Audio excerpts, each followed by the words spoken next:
Dada yako? Jamani kipenzi, mimi nimekumisi.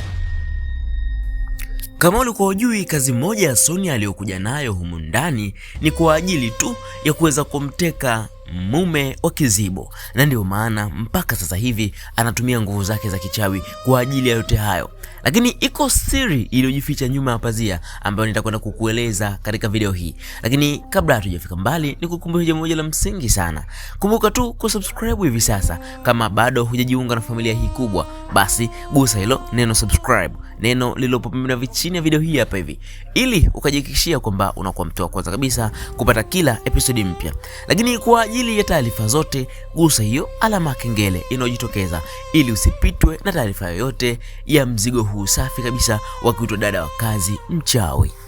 Yes, sasa mara baada ya kuona tayari ya kwamba bidada wa kuitwa Na pamoja na Fasheni wamekwisha kutiwa ububu, lakini haikukomezea hapo tu, bali hata bidada wa kuitwa Remi naye pia alipigwa na kitu kizito katika makolomeo yake. Ndio maana naye hawezi tena kuongea, japo huyu ndio aliyekuwa mtu wa kwanza kuvujisha siri ya dada wa kazi mchawi ambaye ni huyu bidada wa kuitwa Sonia, lakini pia naye akaambulia kile ambacho walikiambulia wenzake.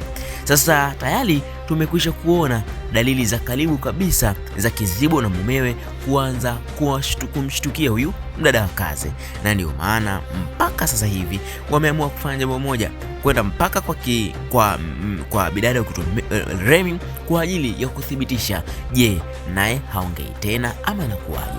Lakini bado vitimbi vitaendelea kuwa vingi, na tumemshuhudia huyu mdada anempenda sana mume wa Kizibo, na amekuja humu ndani kwa ajili ya kujitongozesha, kwa sababu haijatosha kutongozwa kule barabarani kwa sababu aligawa namba lakini hajatafutwa. Ni kwa sababu mume wa Kizibo hakupata namba ya kupata muda wa kumtafuta, lakini naye alikuwa tayari amekwisha kujaa kwenye mfumo.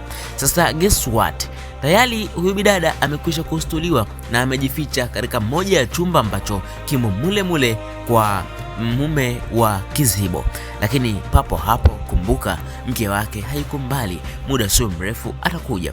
Na yote haya ameyafanya Sonia ili huyo bidada aweze kufumaniwa, kwa sababu naye lengo lake ni kumpata mume wa baba mjengo. Sasa unahisi nini kitatokea? Mimi binafsi ninatamani sana huyu bidada wa kuitwa Sonia ama mchawi ambaye yumo katika hii familia aweze kukomeshwa mapema, ili familia hii iishi kwa amani, kwa sababu wanadhulika watu wasiokuwa na hatia hata kidogo. Wewe je, maoni yako ni yapi? Tuandikie katika comment section. Lakini pia nikukumbushe tu, kabla hujaondoka, basi bonyeza sasa subscribe kwa ajili ya video zingine ambazo ni bomba zaidi.